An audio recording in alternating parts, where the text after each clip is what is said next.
Hello everyone, कैसे आप सब लोग? बढ़िया एकदम। तो आज हम स्ट्रे वैकेंसी के बारे में डिटेल में जानने वाले हैं। कौन से बच्चे एलिजिबल रहेंगे उसके वास्ते, कौन से बच्चे एलिजिबल नहीं रहेंगे, क्या हो सकता है, रूल क्या है स्ट्रे वैकेंसी के, रेगुलेशन क्या है, फाइन कब बैठेगा आपको, ये सब हम इस वीडियो में देखने वाले हैं। सो वीडियो के एंड तक बने रहना ताकि स्ट्रे वैकेंसी के बारे में आपके जो भी डाउट्स थे वो सारे क्लियर हो जाएंगे। बहुत सारे सवाल आए थे इस पे कमेंट सेक्शन में। सो मैं बोला ये करना हमको बहुत ज्यादा जरूरी है, तो फिर रिसर्च की और पूरा निकाल लिया यहाँ पर हमने स्ट्रे वैकेंसी का कि क्या रहता है। तो सबसे पहले हम देखते हैं कि ऐसे बच्चे जो एलिजिबल नहीं रहेंगे कैप राउंड बोल रहा हूं मैं, स्ट्रे वैकेंसी के लिए। स्ट्रे वैकेंसी क्या है ये समझना बहुत ज्यादा जरूरी है पहले। सो यहाँ पर मैंने आपके लिए खाली पार्ट छोड़ा है, तो स्ट्रे वैकेंसी समझा देता हूँ। स्ट्रे वैकेंसी का मतलब क्या होता है कि फर्स्ट राउंड हुआ, ठीक है। एग्जाम्पल के तौर पे यहाँ पर 1000 सीट खाली थी हमारी, 10,000 सीट खाली थी, ठीक है। कितने हजार? 10,000 पकड़ के चलो। उसमें से क्या हुआ, 9,000 सीट यहाँ पर भर गई, ठीक है। खाली कितनी रही? 1,000 सीट खाली रही। अब सेकंड राउंड में क्या हुआ कि 1,000 सीट खाली थी, 950 सीट भर गई हमारी यहाँ पर सेकंड राउंड में। अब थर्ड राउंड में क्या हुआ कि 50 सीट खाली थी हमारी, 25 ही सीट भरी थर्ड राउंड में भी। सो अब होगा मॉपअप। क्या होगा? Mop up round. चलो अब मॉपअप होगा। मॉपअप में भी 25 सीट खाली थी, 20 भरी। अब जो जो 5 बाकी है उसका क्या किया जाए? ठीक है, उसका क्या किया जाए भाई? कुछ ना कुछ तो करना पड़ेगा ना। तो ये जो 5 सीट खाली है उसके लिए होता है, एग्जाम्पल के तौर पे बता रहा हूं कि ये जो सीट खाली थे हमारे यहाँ पर, एग्जाम्पल के तौर पे 5 सीट खाली थे, तो इसका क्या होगा सर जी? तो इसके लिए क्या करना पड़ता है हमको? स्टेट काउंसिलिंग को हमको लगाना पड़ता है स्ट्रे वैकेंसी राउंड, ठीक है।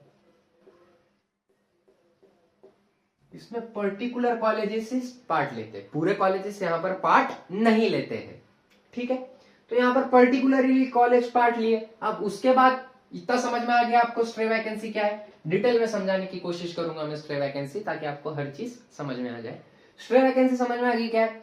उसके बाद की बात, ऐसे बच्चे जो स्ट्रे वैकेंसी में अवेलेबल नॉट एलिजिबल है, जिनका कोई काम नहीं है स्ट्रे वैकेंसी में, वो स्ट्रे वैकेंसी के लिए एलिजिबल नहीं है। ऐसे कौन से बच्चे हैं? तो सबसे पहली बात, फर्स्ट राउंड में जिनका रिटेंशन भर दिया गया है वो, सेकंड राउंड में जिनका रिटेंशन भर दिया गया है वो, थर्ड राउंड में जिनका रिटेंशन भर दिया गया है वो। मतलब रिटेंशन कहीं पर भी भरा हो आपने तो आप एलिजिबल नहीं हो, ठीक है। उसके बाद अगर AIQ ऑल इंडिया कोटे से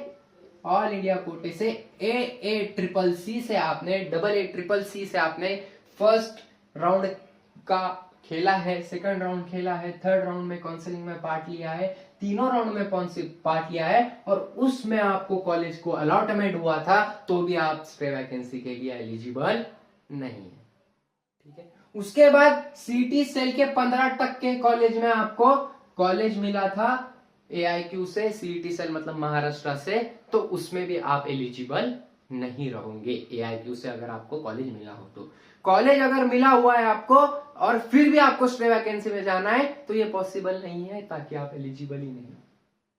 is it clear to all of you?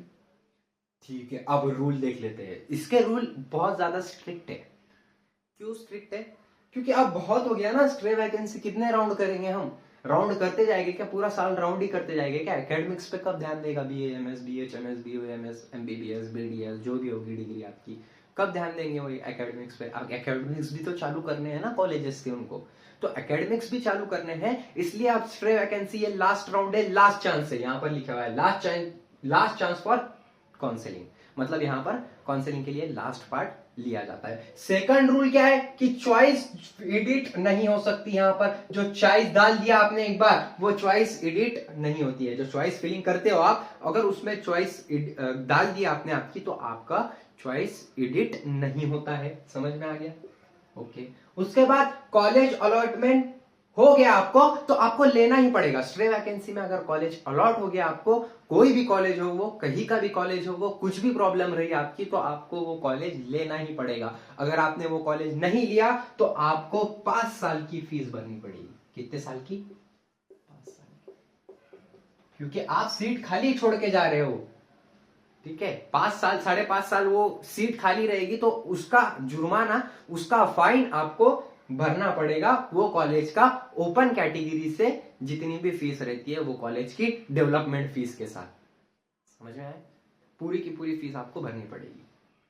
सो जो चॉइस फिलिंग रहेंगी हमारी वो यहां पर बहुत ज्यादा इंपॉर्टेंट रोल प्ले करेगी एज एन यूजुअल, कि जो हमारे नॉर्मल राउंड में भी choice filling is the most vital thing in any counselling, वैसे ही स्ट्रे वैकेंसी में भी चॉइस फिलिंग बहुत ज्यादा मस्ट रहेगी, बहुत ज्यादा पिन पॉइंट पे करनी पड़ेगी। और उस चॉइस फिलिंग के लिए ऑलरेडी हमने कैप 1 राउंड में 4 या 5 वीडियो अपलोड की है। आप कैप 1 राउंड की आयुष काउंसलिंग की एक बार प्लेलिस्ट खोल के देख लेना, आपको सब मिल जाएगा। और कैप 2 राउंड का भी हमने नियर अबाउट सारे वीडियोस डाल दिए हैं, प्राइवेट के cut off, expected cut off, semi government के कट ऑफ, गवर्नमेंट के cut off, expected cut off, category wise cut off, ये सब डाला हुआ है।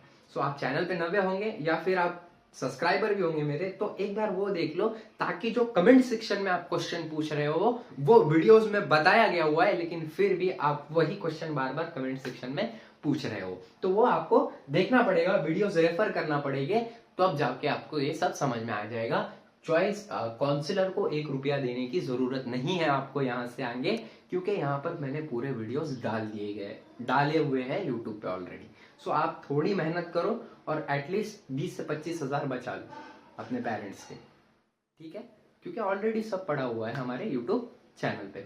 So thank you so much. और यहाँ पर कुछ बचा है क्या? नहीं, इतना ही लॉ है, इतना ही रेगुलेशन है, यही है स्ट्रे वैकेंसी का रूल। और जो एलिजिबल नहीं है वो भी, और एलिजिबल कौन है?